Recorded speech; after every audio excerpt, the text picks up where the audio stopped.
안녕하십니까. 9월 26일 K나우 첫 소식입니다. 10년 만기 미 국채 금리가 연 4.5%를 넘어서며 16만의 최고치를 경신했습니다. 연준의 추가 금리 인상 가능성과 긴축 장기화, 연방정부 셧다운 우려로 국채 금리가 치솟은 겁니다. 고금리가 예상보다 더 오래 이어질 수 있다는 인식이 확산되면서 채권 금리를 끌어올렸다는 평입니다. 이는 글로벌 금융위기 이전이 2007년 10월 이후 가장 높은 수준입니다.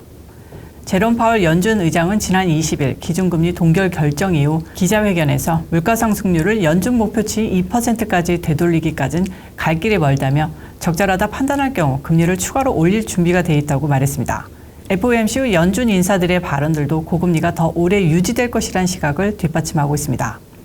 또한 에너지 가격 상승과 연방정부 일시적 정지 우려도 국채 금리를 끌어올리는 데 일조하고 있습니다. 내년 회계연도는 다음 달 1일 시작인데 의회는 내년도 예산안 처리에 아직도 어려움을 겪고 있습니다. 의회는 이달 말까지 예산안 처리에 합의가 이루어지지 못하면 필수 인원을 제외한 정부 노동자 약 80만 명이 강제 무급 휴가에 들어가게 됩니다. 미국은 금리 인상으로 인한 물가 상승에 자동차 기업들의 파업까지 이어지는 상황에서 정부 셧다운까지 이뤄지면 소비 하락, 경기 둔화로 이어질 거란 우려가 나오고 있습니다. 또한 가을 들어서면서 휘발유 가격도 전국적으로 계속 상승 중입니다. AAA에 따르면 24일 기준 휘발유 가격이 3.84달러이고 국제 유가가 상승 압력을 받으며 배럴당 최고 150달러까지 치솟을 수 있다는 관측도 나오고 있습니다. 모기지 금리 급등으로 8월 신규 주택 판매량이 급감했습니다. 모기지 금리는 7.92%로 30년 내 최고를 기록했고 당분간 더 올라 곧 8%도 돌파할 것으로 예상되고 있습니다.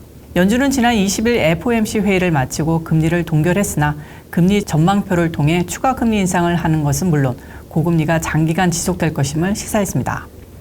이처럼 모기지 금리 급등으로 주택 구매자들의 큰 부담을 주면서 지난 8월 8.7% 감소했습니다. 주택 구매 희망자들이 주택시장에서 이탈하면서 판매 감소로 이어졌고 수요 둔화는 지난달 가격 하락에 기여했습니다. 하지만 새 주택의 중간 가격은 전월 43만 6,700달러에서 43만 달러로 하락했지만 팬데믹 이전의 일반적 수준보다는 여전히 높은 수준입니다. 프레드맥에 따르면 인기 있는 30년 고정 모기지 금리는 현재 약 7.19%로 1년 전 기록했던 6.25%와 팬데믹 이전 평균인 3.9%를 훨씬 웃돌고 있습니다. 금리 인상으로 팬데믹 이전의 낮은 모기지 금리로 주택을 구입한 셀러들은 더 높은 대출 가격으로 주택을 팔고 사는 것을 꺼려하고 있습니다. 특히 재고 부족은 기존 주택 판매에 부담을 주고 있습니다. 연간 기준으로 기존 주택 판매는 2022년 8월과 비교했을 때 15.3%나 감소했습니다.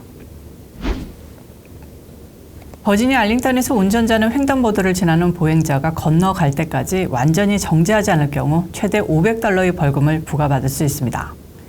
일부 의원들은 운전자를 우선시한 이전 법으로 인해 도로를 건너려는 보행자 사고 피해가 있었다고 주장합니다. 알링턴 카운티 위원회에서는 차량 운전자는 보행자가 완전히 지나갈 때까지 정지하도록 하는 법을 변경했습니다. 보행자를 위해 멈추지 않는 운전자에게는 $100에서 최대 $500 이하의 벌금이 부과될 수 있습니다. 3월에 버지니아주 의원들은 운전자가 횡단하는 보행자를 위해 정지해야 한다는 주법을 변경했습니다. 카운티 이사회 의장인 크리스천 도시는 이번 규정 변경으로 주법을 준수하고 비전 제로 노력을 이행하는 모범 사례와도 일치하게 되었다고 말했습니다. 카운티의 비전 제로 프로그램은 교통 사망과 중상을 근절하는 것을 목표로 합니다. 카운티의 연내 충돌 보고서에 따르면 2018년과 2022년 사이에 알링턴 카운티에서 발생한 심각하거나 치명적인 충돌의 약 3분의 1이 보행자와 관련이 있습니다. 2022년 보행자 충돌 사고의 거의 절반이 교차로에서 발생했는데요.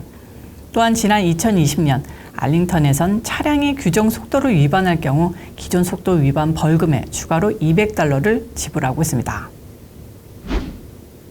오는 10월 1일부터 메릴랜드주의 신규 또는 변경된 법안이 시행됩니다.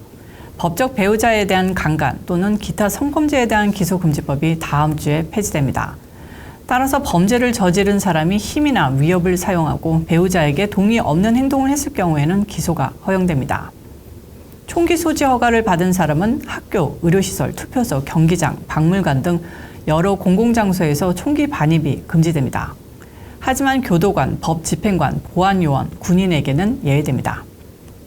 그리고 경범죄, 중범죄에 대한 기록 삭제 대기 시간이 단축돼 경범죄의 경우 10년에서 5년으로 단축되며 일부 중범죄는 7년, 중범죄 절도는 10년 후 삭제를 요청할 수 있게 됩니다.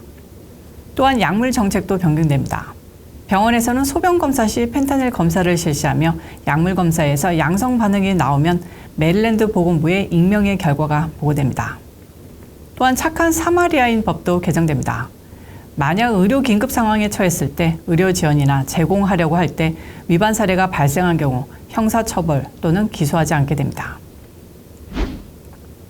제4회 세계문화축제가 오는 29일부터 10월 1일까지 3일간 워싱턴 DC 내셔널몰에서 열립니다. 세계 180개국이 참여하는 이번 축제에서 세계 각국의 음식 부스, 전통 문화 공연, 명상, 단체 요가 등 다채로운 공연이 펼쳐집니다. 스키말리아 공연을 비롯해 미군 밴드, 워싱턴 게이 합창단, 이란 민속 오케스트라, 댄스팀 가르바, 아르헨티나 탱고, 우크라이나 댄스팀, 중국 공연팀, 그리고 힙합 50주년을 기념하는 공연팀 등이 준비되고 있습니다. 워싱턴 DC 뮤리엘 바우저 시장은 전 세계가 함께하는 축제의장을 기대한다고 환영의 메시지를 발표했습니다. 축제 연사로는 반기문 전 유엔 사무총장과 각국 정치 지도자, 종교 지도자 등이 초청됐습니다. 이번 축제에는 이미 45만 명 이상이 등록했고 연인은 50만 이상이 참석할 것으로 예상돼 축제 시작 전부터 일부 도로 폐쇄 등 도로 혼잡이 예상됩니다. 축제 준비는 월요일부터 시작돼 10월 5일까지 많은 도로가 영향을 받을 것으로 보입니다. 주차 제한과 폐쇄되는 도로를 확인하시고 참조하시기 바랍니다.